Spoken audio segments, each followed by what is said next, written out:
Luka Doncic over the past 4 years has become one of the greatest offensive forces the game has ever seen.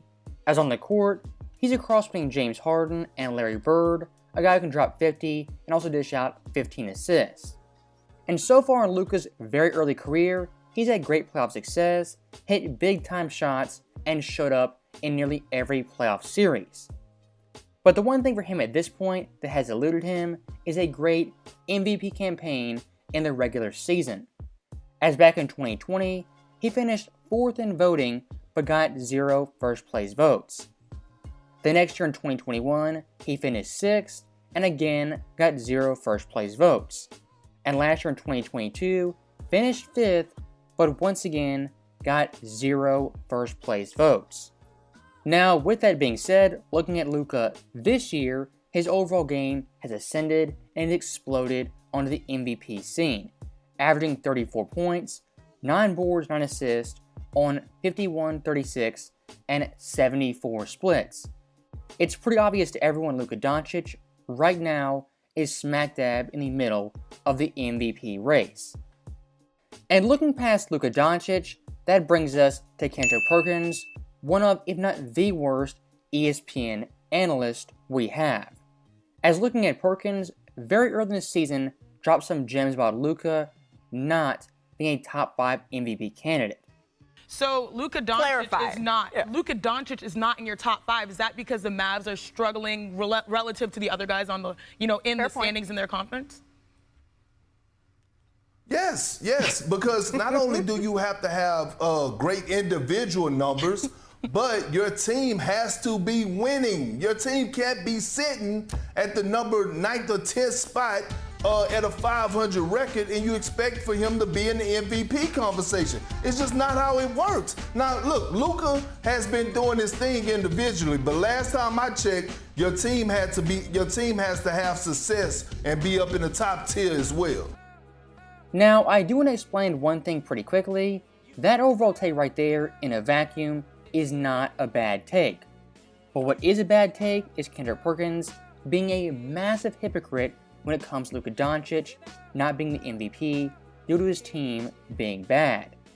As in this following clip, you're going to hear Kendrick Perkins say Steph Curry back in 2021 was the MVP despite being the 8th seed and eventually missing the playoffs. I'm going with Steph Curry. You are. Right, just think about it. A 2-time MVP, and right now we're talking about he's having the best season of his career, leading the league in scoring. If you take Steph Curry off this team, this Warriors team will be in the lottery, okay? And just look at the personnel that he has around him. On a night-to-night basis, he has to go out there and perform at an extremely high level. He's doing it in great fashion. And as of today, right now, while you and I are standing on stage in your Sports Center on your show, he's the best player in the world. So stopping Perkins right there, listening to that clip, it sounded eerily similar to Luka's case for being MVP this season.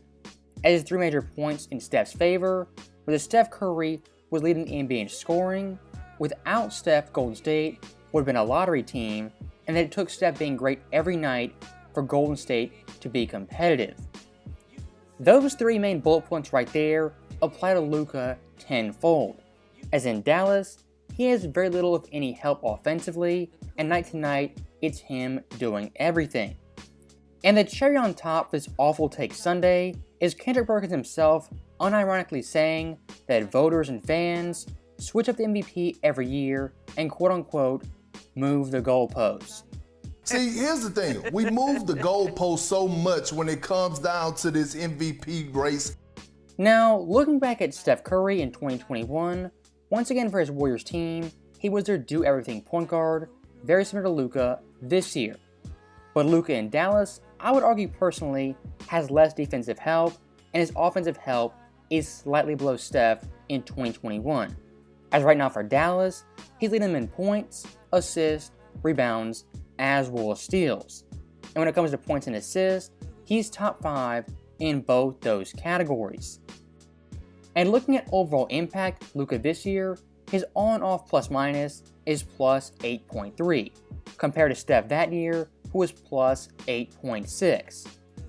And when it comes to winning MVP, of course Steph that year didn't win the award, but finished top 3.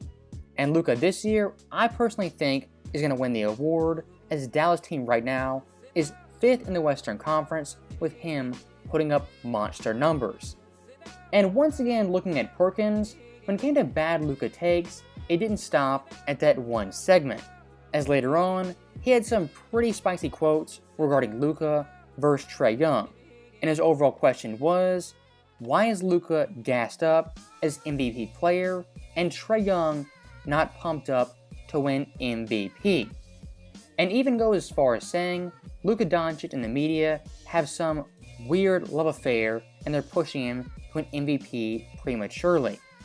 So examining those quotes right there, Perkins once again proves his IQ is below room temperature, as Trae Young last year put up really good numbers, but his Hawks team only won 43 games. In the playoffs, they were absolutely spanked by the Heat, with Trae playing awful, compared to Luka, whose Mavs team won 52 games and made the West Finals. And once again, I will say Trae this year is putting up really good numbers, but compared to Luka, it's not really comparable, as Doncic is leading the NBA in scoring at 34 points, along with 9 assists and 9 boards. And one more thing I do have to throw in there, looking at Luka Doncic and the quote-unquote media love affair, they love him because he's so great so early, as right now, he's not even 24 and his resume is pretty lengthy. And looking back at his first ever playoff series, in one game, put up 43, 17, and 13 and had a game-winning buzzer beater. In his second playoff series, in a Game 7, put up 46, 14, and 7, and the following year, once again in Game 7, went off and beat a 64-win Suns team. And as it stands right now, in NBA history, is second all-time in playoff scoring. That right there is why people love Luka Doncic. It's no conspiracy, no bias, it's simply because Luka is a great player under the age of 25. Now, the last Perkins quote I do want to look at once again involves his Dallas team and their spot in the Western Conference. As in this quote, he very clearly says he's not hating on Luka, but when it comes to winning MVP, you can't win it as an 11th seed, being 10 and 11. Now, never mind having MVP debates 21 games into the season, which is stupid, but even worse, Perkins once again is a massive hypocrite. As in that quote, he's downplaying Luka for his team being 10 and 11, and very clearly saying he cannot win MVP. But looking back at Steph Curry, in his first 21 games in 2021, his Warriors team was 11 and 10 and the 10th seed in the West, not much better than Luka's Mavericks team.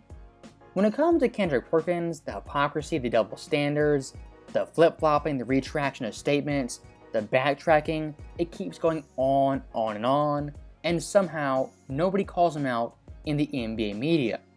And it is pretty comical to see Perkins, the ultimate flip-flopper, calls out other people for moving the goalpost on the MVP, saying, quote, "We move the goalpost." No, Kendrick, there is no we, it's only you.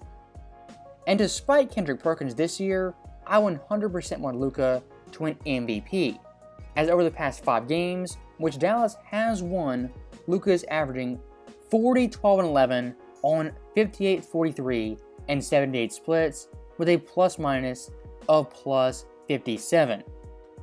And adding even more context, when it comes to Luka's overall numbers, it's even more impressive when you realize Dallas is one of the slowest teams in the NBA.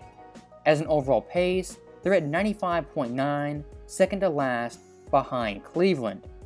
Leading the NBA in scoring and being bottom 3 in pace hasn't been done since Jordan in 1993, where he averaged 32.6. So in terms of winning MVP, Luka this year is putting up outstanding numbers, he's definitely valuable, and so far has some all-time historic games, as well as moments. And like I showed you guys, he's a one-man wrecking crew for Dallas who carries them in nearly all aspects. Can he win a championship playing like that? History says no, but it's definitely fun seeing him try and put these monster stats and great performances. So, as always, thank you guys for watching. Hope you enjoyed it. I'll see you guys next time.